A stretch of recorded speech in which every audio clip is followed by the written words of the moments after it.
Hello, everybody. Good evening to people here in Europe, and good morning to people joining us from the US. My name is Devdutt Dubashi. I'm a professor in the Computer Science and Engineering Department at Cornell at Chalmers in data science and AI. And here I'm wearing my other hat, which is that I'm also co-founder and chief scientist at Embeddle. And I'm joined today by my colleague, Willem Tronheden, who is a research engineer with us at Embeddle.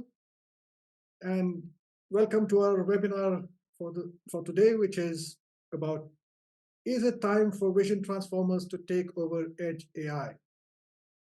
And the question, it's a leading question, and I'm told that if you ask the question like that, the answer is, well, let's just keep it in suspense for a while until we get to the end of the seminar today, and then we'll answer the question. So it all starts, we can start right at the beginning with the transformer. So this was a remarkable architecture that was introduced in 2017 in this landmark paper by Vaswani and et al. And it has, of course, revolutionized modern AI. In particular, it started with natural language processing, but now it has entered many other application domains, and it's still a wonder architecture. We are still trying to understand what its full capabilities are and what the full potential is. And these are very exciting times for AI and machine learning as we continue to understand its capabilities and take them to other application areas. And one of them is vision, which is what the other big area in which there have been tremendous advances in modern AI, and where the applications go into autonomous driving, medical imaging, many such very important applications. And the interesting thing that witnessed this development here is that the vision transformer came very closely in the footsteps of the transformer for natural language processing. So the idea was very simple, although at first sight a bit counterintuitive, because in natural language you have a very natural sequential structure with words coming one after another. But in vision, that's not the case. So how does one use the transformer architecture developed for sequential data to data which doesn't have that sequential structure? And so the idea was actually very simple. They split the image into patches. And so the image now can be considered as a sequence of patches. Then these patches are sent to a linear projection to create an embedding of these patches. And then these patches, and then this embedding is given, it just fed into the same transformer architecture that we had from before. So nothing is changed in any major way with the basic transformer architecture. And then the output, there is a simple multi-layer perceptron head to determine the class label. So very simple adaptation of the basic transformer architecture to solve this vision task. And it worked extremely well. And why does it do that? Well, it's still, again, as I said, something that we are starting to understand slowly. But there is a big difference between transformers, the vision transformer, and the previous architecture that dominated the vision field, which is, as we all know, convolutional neural networks. And convolutional neural networks and vision transformers, they are solving the same problem, but doing so in completely different ways, apparently. So as suggested by this paper from Google Brain, from which the slide is taken. So the CNN architecture focuses on small local structures. We know that they take these small convolutions and capture local structure and slide it across the image, and then build up the representation, starting with very low level details to then produce middle level details, and finally the high level details, which the high level representation of the image, which then determines the class label. So they start from bottom up, from small representation, small level representation, building up to middle and higher level representations, from local to global. Whereas in the transformer, it's right from the beginning, a global representation. So you have this attention mechanism, which is at the heart of the transformer, and that is already creating a global representation of the data. So it's really quite striking that the mechanisms behind the vision transformer and the convolutional neural networks are radically different, but they are solving the same problem. And then you can ask the question, how do they compare to each other? And this is another surprise, because it turns out that vision transformers are very competitive with convolutional neural networks, and even eventually outperform them. This might be a very big surprise initially, because convolutional neural networks have been hand engineered to tackle the kind of structure you get in images. That's the whole point of developing convolutions, to capture these kinds of spatial structure, and so they have an inductive bias towards spatial structure, whereas the vision transformer is, by contrast, a very general mechanism and has no such inductive bias built into it. So it's quite surprising that vision transformers eventually, if you give them enough data, they actually manage to overcome the spatial inductive bias of convolutional neural networks and achieve the same or even better performance, as long as you give it enough data. And so this is the reason why there is now a great interest in the use of vision transformers in solving vision tasks like classification, object detection, segmentation, which were previously where the workhorse was convolutional neural networks. But now vision transformers have started entering the picture, and we are seeing performance that is at par or even better in some cases than convolutional neural networks. So do vision transformers then, are they going to take over the edge applications in vision? Well, that's a very crucial question, and to make that happen, we need to make vision transformers efficient. So I'll hand over now to Willem to continue the discussion. Thank you, Devdutt. So like Devdutt mentioned, transformers have taken over AI. And like we said, now multiple industries are looking at applying these transformers to their edge AI vision applications. But there's a big challenge in applying AI on the edge, and in particular, large models such as vision transformers, and that is model efficiency. So why does model efficiency matters? Well, it turns out that due to vision transformers, or transformers in general, having a much weaker inductive bias compared to CNNs, they do have higher demands for things like memory and computational resources. So this causes high latency and energy consumption during the inference stage. This can already be a problem for very large CNNs, or even medium-sized one in the context of edge AI. And here, this problem is compounded for vision transformers. It is therefore very challenging for actual acceleration and to deploy things on hardware at the edge. So how does one solve this problem? So here at Embedded, we have a toolkit, the main toolkit, you could call it, for making efficient models efficient. There are many different techniques. This is a large research field, but here we have identified 4 key areas for reducing the size and getting a model faster, so reducing the latency. These are primarily with respect to the latency here that we're addressing. And these are, in no particular order, pruning, including structured pruning of vision transformers, quantization, knowledge distillation, and neural architecture search. And we would now like to go into a bit more detail on these and show some results from research, and also hint at some interesting work that we have done here at Embedded. So we can start with the topic of quantization. So what is quantization? Well, quantization is the process of shrinking the size of neural networks by decreasing the precision of their various weights, biases, and activations throughout the network. A good way to illustrate this is by the picture we see here, which is a picture of a matrix. So you can imagine this table here representing a particular weight of a convolutional layer. And when you train this model that you typically do on the cloud or on some server grade machine, this would be represented in floating point numbers. And just to make things easy, let's imagine these numbers are between 0 and 1.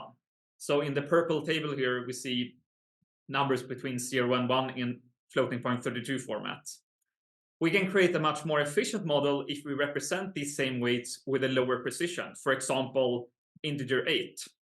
So here we have a very trivial conversion that we see going from the table on the left to the table on the right, where numbers that were previously 0, they will be 0 still, and numbers that are close to 1 will be close to 255. Of course, in practice, this becomes a lot more complicated. You're not going to have this simple matrix with values between 0 and 1 here. But hopefully it gets the point across that you can start with some weights that are in a high precision format, and you can decrease the precision then to increase the efficiency of the model on hardware. And to show give some indications of what kind of results you can achieve by doing this, we reference a paper here that's very recent from CVPR 2023 called Boost Vision Transformer with GPU-friendly quantization. So what this paper does is apply integer 8 quantization that we just mentioned for vision transformers. It also applies then within mixed precision integer 4. And what mixed precision means is that certain layers will have integer 8 or even floating point precision, and then certain layers will be given this integer very low precision with integer 4. And we can see by doing that, you can get compressed models with up to, in the integer 8 case, 6 times 4 reduction in model size. And with integer 4, you can reach up to 12 times reduction in terms of model size. And there's also a reduction then in the number of operations used. So we see the 31 times reduction, very large for integer 8, and then 62 times with integer 4. But of course, what we really care about is not these theoretical numbers, the model size and the number of operations. We care about actual acceleration on hardware. Thankfully, this is very much achievable with quantization as well. So we can see that in the next slide, that the applying quantization on NVIDIA AGX Orin for this here, they benchmarked the SWIN-based vision transformers. This is similar to the vanilla vision transformer Devdat mentioned at the start, but it has some additional tricks in it that it's called a hierarchical vision transformers. We won't go into the details of what that is here, but you're very free to look up for example, the original paper on SWIN transformers. So if we apply quantization on this model, we can see that we can achieve a real significant speed up. So running the model on this, and I should say the NVIDIA AGX Orin is a very powerful device for edge AI applications. So it's on the high end when it comes to what you can achieve in terms of edge AI. So on a much cheaper hardware or less powerful one, these kind of numbers may not be achievable. So even in the FP32 case, we can achieve a number of 140 FPS. But if we allow ourselves to lower the model to integer 4, we can actually reach almost 240 FPS. And this is a significant difference. You can imagine, for example, in a real-time application, having twice the throughput, that means a lot in that context. So this is what we wanted to say about quantizing vision transformers. We'll get back to quantization a bit at the end also, but for now we'll move on to the topic of pruning. So what is pruning? Well, pruning is the process of removing connections in a model without significantly degrading the performance. So whereas quantization takes the weights, the existing weights of a model, and represent all the numbers with lower precision, pruning would then instead put these numbers all the way to 0 or even remove those weights from the model entirely. And maybe it makes sense to put pruning in the context of CNNs because people are most familiar with CNNs. So we want to give some examples of how, before we move on to transformers, we wanted to give you a picture of how pruning can be applied on CNNs, so convolutional neural network. And there's many different ways you can apply pruning. The most classic one that people may be most familiar with is unstructured pruning. And here we visualize this with a box. And what this box is meant to represent is similar to the table before. This is meant to represent the weights of a convolution. So previously we had this 2-dimensional table, but that was more of an abstraction. It's actually 4-dimensional, but it's hard to visualize. So just without going through too much mental gymnastics, what the main takeaway here is that we've summarized these weights of the model in terms of boxes. So each box here represents the weight of a convolution. And in the unstructured pruning case, we would just identify individual weights in these convolutions, and we would zero them out. So we see here that in the box to the right, all the way to the left, we have identified individual weights, and we mark those with black, and that then corresponds to removing those from the model. But of course, this will result in sparse matrices, and it's not always possible to actually make use of that it's not always possible for the hardware to actually make use of that to accelerate the model. So you can be more clever about it, and that's what's called structured pruning. And there's various different ways of doing this that's specific to CNNs. So for example, you could remove entire channels from a CNN. You could remove the kernel size. You may even be able to remove the layer in its entirety in some special cases. These are very specific to CNNs. And then we have something called 2-for block sparsity. This is somewhere in between this structured and unstructured case, where it's sparse. You can see that there's no, it looks unstructured, but it's actually, there is some structure to it. So we can see that for every 4 of these weights, we can see a group of 4 here represented by purple, we remove 2. So the structure is that for every 4 weights in the model, we remove 2. And if we do this, if we're very clever about this, then many hardware platforms, for example, the one we just talked about, the AGX Orin, can use this to accelerate the model. So many of these are specific to CNNs. So then the obvious question is, well, how does this translate to transformers? What can we do with transformers? So for transformers, the picture looks very different. So instead of having these convolutional filters that a CNN have, the workhorse in a transformer is instead what we call a multi-head attention layer.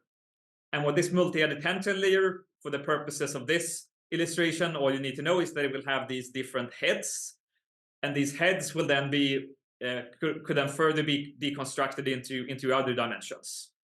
And when we prune a transformer, there's some of the ways we could do this is, for example, by pruning entire heads at a time. So we can see in the box to the left here, we've zeroed out all the weights corresponding to a whole head of one of these layers.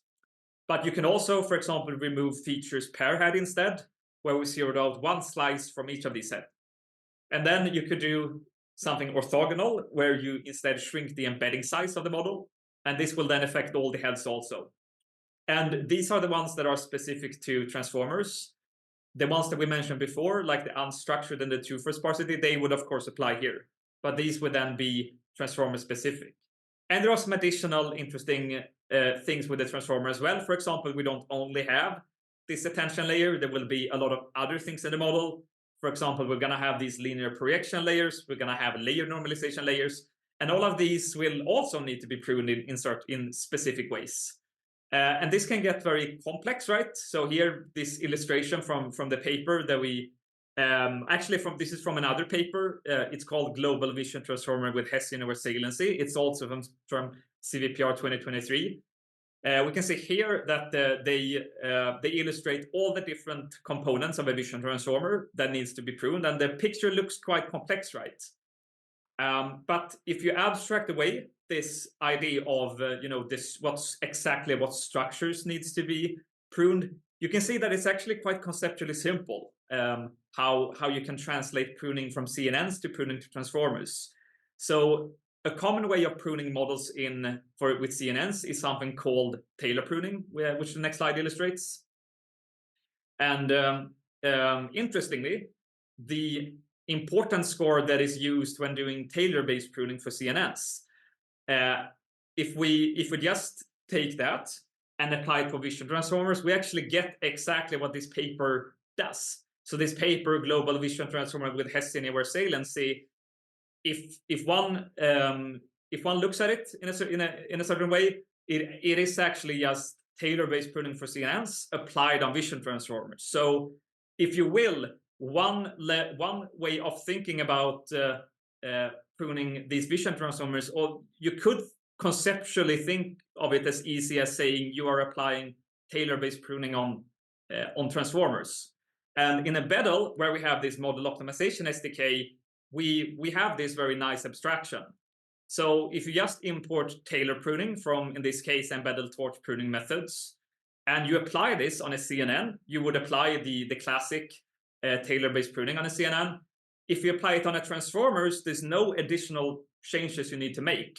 So the exact same structure here, this tailor pruning class, it can be applied on CNNs, it can be applied on transformers, and it's applicable on both. And all this complexity that we saw earlier with these different structures in the vision transformers, those are not really details you need to know if all you want is the benefits from doing this pruning. So the code snippet we have here was just vanilla tailor-based pruning, but it would be really interesting if we do this in a hardware-aware manner, where we also combine it with quantization.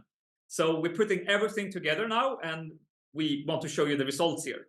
So what we see here illustrated is a plot where on the y-axis we have the accuracy of a vision transformer applied on the ImageNet classification task, and on the latency, and on the x-axis we have the latency in milliseconds on the same hardware that we talked about before, the NVIDIA Jetson AGX Orin. So, and as you can see here, we have multiple models, right? The reason we have multiple points in this graph is that even though the quantization is applied on all of them, they will differ in, for example, the pruning amounts. So we don't just get one model when optimizing. We can actually get this Pareto frontier of optimal models. So for any given latency, we can see what is the best possible accuracy we could achieve if we combined these two techniques of compressing the model. And we can see that, for example, you may have different requirements, but let's say you're willing to you want to be within 1% of the accuracy of the original FP32 training models, so the one you had in your training environment. So with that trade-off with latency and accuracy, you can get a model right here that is actually 1000 FPS. So as we can see, if we combine these compression techniques, we can actually get a significant speed up on the hardware. And I think we can highlight what the point where that I was talking about. And of course, if you have other requirements, it would be possible to select any point right along this frontier. So what we showed here was combining pruning and quantization for the NVIDIA AGX Orin. We are doing a lot of work right now on also incorporating the other techniques for vision transformers and running those experiments right now with neural architecture search and knowledge distillation. And we're very much looking forward to sharing those with you in the future as well. We're also working with more hardware than NVIDIA AGX Orin, so that will also be very exciting. So now I would like to conclude, and I would like to give an answer on this. So on the question in the title. So are vision transformers ready to take over edge AI? And the answer is yes, with model optimization. So with that, I'd like to thank you very much for attending this webinar on efficient vision transformers. And if you want to learn more, or you have you're interested in what we're doing and you want to reach out to us directly, you can see our contact details here.